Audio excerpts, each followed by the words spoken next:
वैज्ञानिक बताते हैं कि 7 वर्षों में पूरे शरीर के प्रत्येक अणु बदल जाते हैं। इसका अर्थ हुआ कि 7 वर्ष बाद तुम्हारे शरीर में एक टुकड़ा भी वैसा नहीं होता, वही जो 7 वर्ष पहले था।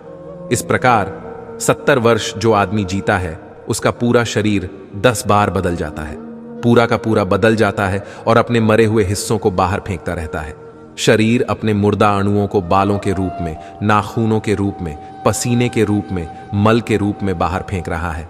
इसलिए तो बाल को काटते वक्त या नाखून को काटते वक्त दर्द नहीं होता। शरीर तो रोज मरता है, लेकिन हमारे भीतर कोई है जो रोज नहीं मरता।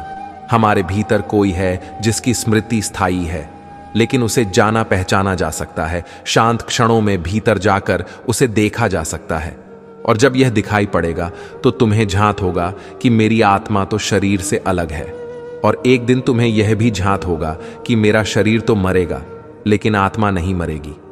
बचपन, जवानी, बुढ़ापे की अवस्था में बहुत फर्क आ जाता है हमारे शरीर में, लेकिन भीतर कोई है जो वहीं का वहीं बना रहता है, ज्यों का त्यों। तुमने शायद कभी यह फिक्र न की हो कि आंखें बंद करके तुम यह सोचो कि मेरी आत्मा की कितनी उम्र है।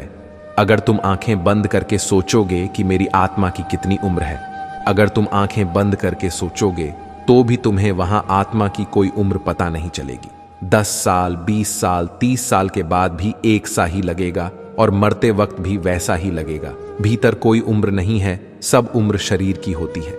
मनुष्य सोचना शुरू करता है कि कभी मैं बचपन से नहीं निकला, अब मैं जवानी से निकल रहा हूं। सच तो यह है कि हमारे भीतर तो कोई एक यात्री है जो वहीं का वहीं है। स्टेशन बदल जाते हैं, बचपन से जवानी आ जाती है, जवानी से बुढ़ापा आ जाता है। शरीर तो रोज मरता रहता है,